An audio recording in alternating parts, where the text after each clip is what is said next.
Welcome to the Infuse Compassion podcast, hosted by me, Amy Quisenberry. And me, Mark Carpenter. We are on a mission to make this world a kinder place for us all by bringing healthier human connection to communities, families, and organizations of all types and sizes. Our goal is to create stronger relationships, more inspired teams, increased trust, and improved results. So let's get started with more ways to infuse compassion into our world.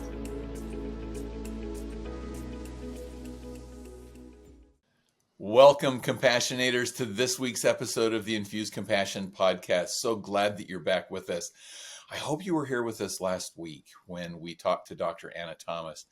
We had such a powerful conversation about caregiving and about the importance of the caregivers also caring for themselves. And so I want to just start with letting Amy share her perspectives on what jumped out to her in that conversation. Amy, what do you think? Yeah, it was, being somebody that supported a caregiver, that was supporting somebody that needed care. That was the role that I played. I wish I knew what I heard today then. What a better supporter I could have been for my family member, right? The big picture that I took away is that Dr. Anna sees the caregiver. She sees them. She sees their challenges. She sees their pain. She sees the entire medical system and what we're heading towards if we don't make some really serious changes, and also has incredible solutions for the caregivers and the caregiver supporters. It was really powerful. There's one thing there's a million things that I heard, but there was one that just really struck me. And she talked about that family members, the caregivers, are the invisible backbone of the medical system. And I want every caregiver that's listening to this to just stand up a little bit taller when you hear that. Like, really feel that. And she specifically went in and just talked about all these things that the caregiver does. There's a medical plan, but it's that caregiver that actions the medical plan. Wow. I never saw it that way. Yeah, and I'm with you on that. And I almost asked Anna in that conversation, where were you 10 years ago when my family was going through this? Because we really could have used some of this information. And that the caregivers and those who are supporting the caregivers.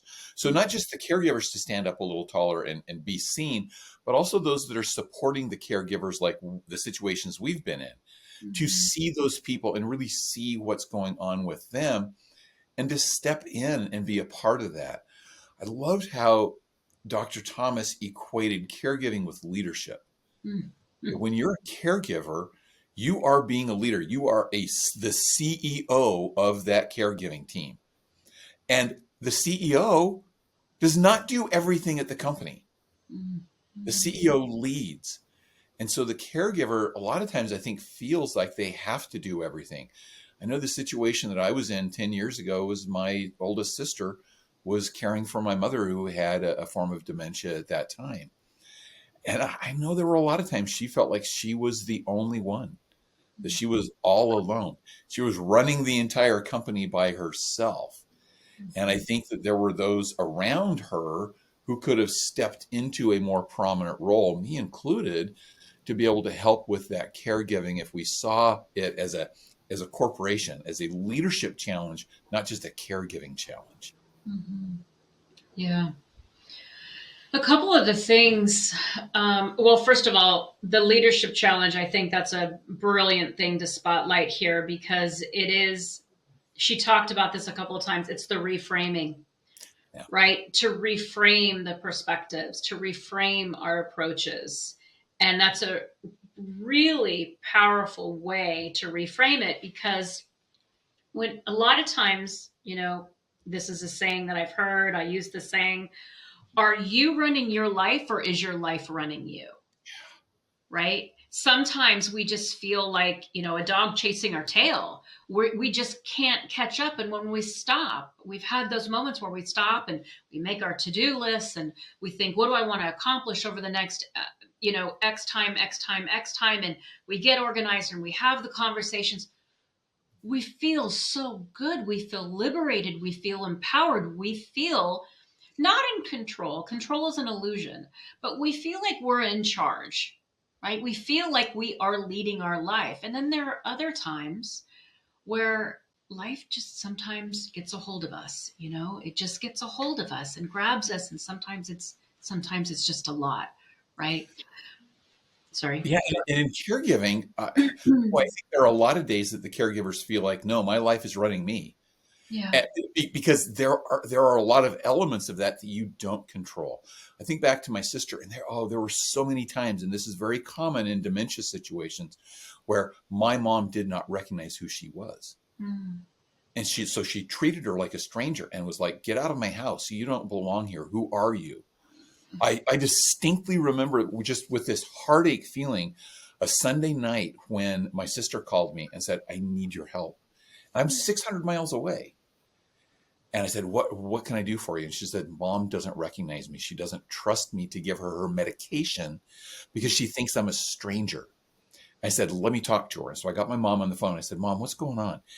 Well, there's this woman here and she says she's your sister, but I don't think she is. And my sister had done everything from showing her pictures on the wall of the two of them together and saying, why would I be in this picture? And she said, well, you look like her, but I know that that's not who you are. So I talked to my mom a little bit and I said, okay, you put this woman on the phone with me because I can ask her questions that I know that only my sister could answer. And if she can't answer them, then I'll know you're right, that it's not her. So I got on the phone and just talked to my sister for a couple of minutes and asked her some specific questions about places that she and I had been together that nobody else had been there with us. Got my mom back on the phone and said, it's her. This is your daughter. This is my sister. I promise you that's her. You can trust her. And she said, well, okay. My sister later told me that she hung up the phone and said, Mark says it's you, so I guess I'll trust you for now. And even that just breaks my heart. Yeah. But how can you feel in control in that kind of situation when there's so much of that that's out of your control? Yeah. So what I love that Dr. Thomas was saying was take control of those elements that you can, which includes the team and inviting the team in and doing what my sister did, picking up the phone and saying, hey team, I need a sub in right now. I need you to help me with this. And it's so important that caregivers are willing to be the CEO, be the leader, and step in and say, hey, I need your help right now. This is what I need you to do. Yeah. It's so important. It's so important. I want to talk about the guilt. Yeah.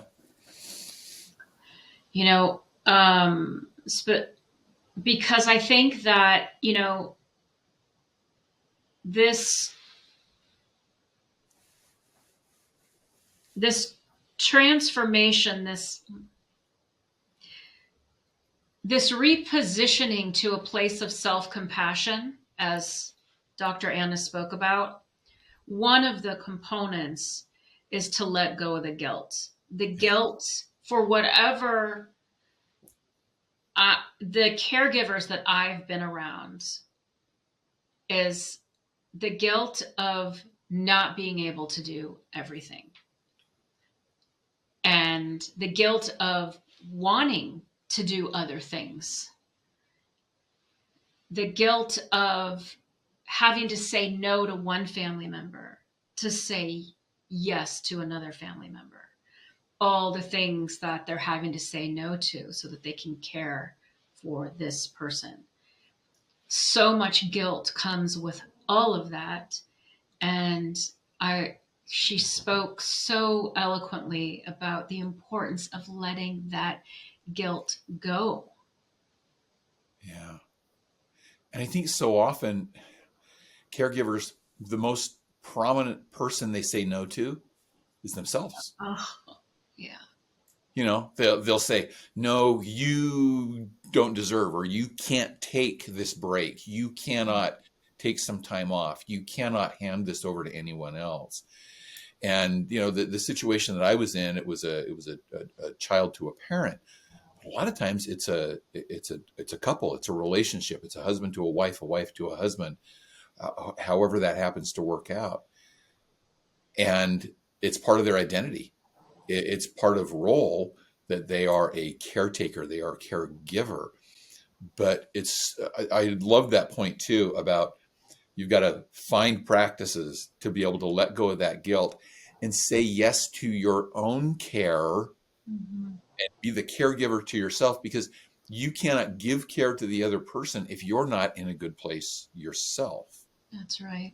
And so by saying yes to yourself, by not denying yourself the care that you need, you are actually caring for the person that you're giving care to, because you're putting yourself in a position where you can give that care. I want to ask you a question. Okay. Because in that podcast, you asked the question about, I was 600 miles away from my sister and my mom. And what does somebody who is so far away that wants to support, how can they support? And Dr. Anna spoke about think of things that align with your strengths and what can you do. So if you're open to answering, when you think back, because I think you talking about illustratively, what would you have offered to your sister and your mom to be able to help with when you think about your strengths and how you could have helped? Yeah. And, we talk about letting go of the guilt. It's even hard to let go of the guilt when you're in that secondary care position. There were often times that I felt guilty being far away. Now, I had some fortunate arrangements at that time where I was doing business in that area. And so here's something intentionally that I did. I would schedule an extra day. I'd get there a day early or leave a day later so that I could go spend some time with my mom and with my sister and maybe give them a little bit of relief. And so just being intentional about that. My brother and I scheduled a week one time where we talked to my sister, and I can't remember who initiated it. She may have, but she said, you go away for a little while, go away for a few days. And we went down and took care of our mother for a week while she was out for a few days. From a distance, what I wish I had done more or thought of more was to be creative about how from a distance I could be a better caretaker. And it could even have been something like send them a meal. Just say, hey, don't worry about dinner tonight.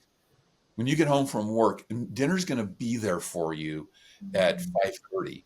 And to just have ordered something that would have been DoorDash delivered to them to take that one element off her plate. Yeah. I also look at, are there conversations I could have had with some of the healthcare professionals to say, hey, catch me up on this, just so that she didn't have to have the burden of having the conversation with the healthcare professional. And I don't know, maybe those wouldn't have been good solutions. But in the technology-driven world that we're in, there's a lot of technology helps that you can provide.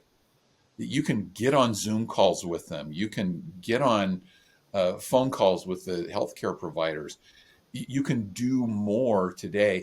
You just have to be a little more intentional and be a little more creative about it. That was what stood out to me in that recommendation from Dr. Thomas was be intentional. Don't just wait for, here's how you can help. We very often tell me how I can help. If there's anything I can do to help, let me know. But the caregiver doesn't always think of what they can be helped with. And so as those people that are caring for the caregiver, be intentional, be creative about finding ways that you can step in and say, here's what I'm going to do. And to just provide that help. And I think that the emotional part of that is equally important to the physical help and relief that it gives, just emotionally showing that you're giving some support. Yeah, I'm really glad. I'm glad that you talked about the things that you did, and you at the end you were like, I don't know if it would have made a difference. I think it would have made a difference. I do. I think that the getting creative is so important. There is, I think about all of the conversations about the medical plan that need to happen that don't necessarily need to be done by the caregiver, need to be done by somebody that is an advocate for the person that's being cared for. But that doesn't always have to be the caregiver, right? Sometimes there's a medication piece. Sometimes there's a difficult conversation with a care provider that needs to be had. There's a lot that goes on in the circle. And so I'm glad that you talked about those things and just wanted to add just a few more because it's dynamic. There's so much going on. What else stood out to you, Mark? Well, and just kind of closing out on that topic too, another point that you need to be aware of is, privacy issues or privacy laws in the medical community. So you can't always just pick up the phone and say, "Hey, I want you to talk to me about my mom's care, my Right, dad's care, my right. sister's care." You have to have that linked in. But again, that is part of the caregiver being the CEO of the care plan. If they can put plans in place or put the approvals in place so that other people can be part of that communication process, that is another way for the CEO of the care team to involve the care team more in that process. And so it's just being aware of how we can support and help each other. Yeah, it's true. It's so important. Sometimes I feel there's some caregivers like I've mentioned in the past and current, and I feel like they sometimes are giving so much to the person they're caring for that they are kind of losing themselves in it. And I really want to encourage anybody out there that if you're finding yourself there where you're thinking, I'm really struggling to find balance here. I'm really struggling to find what I need to do so that I can show up as my best for myself and for this person that I'm caring for. I want you to reach out to Dr. Anna. I want you to check out her book, Dementia Care Confidence Book. These pieces are so important. She's giving workshops also. Check out her workshops. This will be in the show notes. They're virtual workshops. My point is, whether it's Dr. Anna or a local resource, reach out. This brings me, Mark, to the employer component. You asked a fantastic question. Can we take a minute and talk about that? Sure, let's talk about my fantastic questions. Um, well, I just I think about love that. from the business side a lot. And I think of times when I was a leader, and was I always aware of the caregiving that my people were involved in? Mm-hmm. Because I know caregivers who are working at the same time. My sister was a school teacher at the time that she was at the beginning of that time that she was caring for our mom, and she would have to go to school every day. Mm-hmm. And are there ways that we can be aware? And I loved how Dr. Thomas said this. The first step for a leader is to just be aware. Look for signs that your team members are burning out and that may not have to do with work, and just have that conversation, and then get into what the company has available that can help. We're not always aware of the details or the specifics of benefit packages or benefit plans that organizations have that are specific to these types of situations. Mm-hmm. And you don't know unless you ask. Right, And right. being aware and asking and finding out and providing that support, because you don't want to lose that good person on your team. And I'll guarantee you the people that are providing care for their family members, they're probably the best people on your team because they're the ones that care enough. Mm-hmm. And so you don't want to lose them to the caregiving that they have to give because your organization can't support them. That's right. That's right. And she very clearly said these people are working a double shift, Yeah. and one, they're not being paid for, right? So they're here with you during their shift, and then they're going home and they've got another shift. She specifically talked about there may be resources in the manual, right? Benefits package, but to make the point of sharing this. So the visualization coming from HR, being in HR, the visualization that I got was a wellness fair, right? Where I just heard of this app the other day that our insurance company has. It's called Talkspace. Hmm. And it's you can choose all different types of therapy and support. And our insurance has it. It can be on your phone app, confidential. Fantastic. I didn't know that we had this. And I'm in HR, but I learned about it yesterday. So now I know, right? Yeah. But there's all sorts of resources that may be available, but are we telling the organization? Are we making sure? Sometimes it's available on an intranet. Maybe we covered it in the original demonstrate or the enrollment. I'm losing my words. When we did the The enrollment, onboarding or the initial enrollment process. Yeah. yeah, maybe we covered it there. I'm sure we did, right? But now that I need it, now that I'm thinking I might need it, right? And so the timeliness of it, of an organization looking at this and saying, how important is the wellness of our employees? And based on that, how frequently are we going to make sure it's not mandatory, it's optional, but here's a 30-minute optional presentation of everything that's around the wellness part. And then we're going to record it and we're going to make it available to you. We're going to send it out to you. Here it is. There's a write-up of it is with hyperlinks, little things like that, meeting people where that out. Those are some things that organizations can do, right? And as I'm listening to you talk about this, Amy, I'm thinking, I bet that I would sit in an organization and hear some of that information. It would just flow over me like water. Mm-hmm. And then later I would need it, but I wouldn't remember it. Mm-hmm. Mm-hmm. Because you don't think about the elements of the benefits package that aren't immediately needful for you. Yeah. And so I think that point about communicating regularly and even just little tips. Did you know that our wellness package includes this? And you may have 90% of the team that looks at it and goes, don't care. That doesn't apply to me.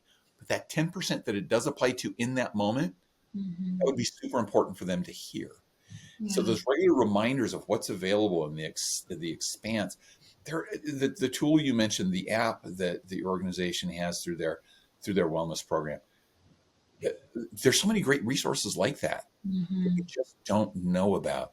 So as the CEO of the caregiving team, ask, find out, see what options are out there, see what's available. There are so many good community resources available around caregiving as well that we just have to ask about sometimes because they're not always readily available to us or readily in front of our faces. Right. And this goes to the next point that was shared, and that was that the employee needs to advocate for themselves. We can't put it all on the employer. We can't. The employee, and whether you're in a caregiving situation or any type of situation, you as the employee, if there are needs that you have, if there's support, it's our responsibility as employees to have those honest conversations with our managers, with our HR leaders, whoever the appropriate people are, to have those conversations and say, hey, listen, if I can have this, I'll be able to do this much better. Yeah. Can we talk about how we can make that happen? And that's leadership. That goes back to caregiving is leadership. It's being a leader. You made me think of one other point around that. We didn't get deep into this with Dr. Thomas, but that idea of what if you're the caregiver and you've gotten to the point where, no, we need to turn some of this care over to professionals, even including, no, they need full-time professional medical care in a facility that's not in the home. And you have family members who may disagree with that. And going back to leadership principles, make sure that when you're communicating changes in the plan, communicate your intent. Why are you doing this? Because you don't want to leave any room for somebody to think, oh, you just don't care anymore, or you're just worn out and you don't want to have to take this responsibility. That the intent always starts with, I want to provide the very best care for our loved one in this situation. And if I'm not the one to give that care, if I'm not capable of giving that level of care, it is not good for the person who needs the care to be trying to get it from me. It is not going to be helpful. And so keep that good intent that the care of the family member is usually at the forefront. That just needs to be out there in front of all those decisions we have to make. And I want to take a minute and thank all the caregivers. Yes. Whether you're a current caregiver or whether you were previously or whether you know it's going to be coming, I just want to take a minute and say thank you. To say thank you for what you're doing, and to ask you to, well, Dr. Anna said it at the very end. She said to say, I see you and you matter.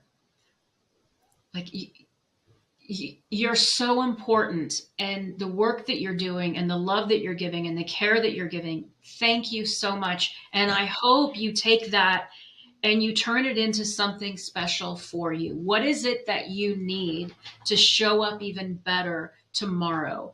Yeah. And I hope you can find a way to ask for that or give yourself that. Yeah, and then I'll follow on with what you just said, which was Dr. Anna's call for us at the end. And look for those people. You know them. They may not be caring for someone in your life. They may be caring for somebody in their life, but just acknowledge those people. Let them know that you see them and you know what a struggle it is that they're going through. And let's all just infuse some compassion into that caregiving, and we'll all be stronger for it. That's right. Everybody, we'll see you next time. Take care. Thanks for joining us.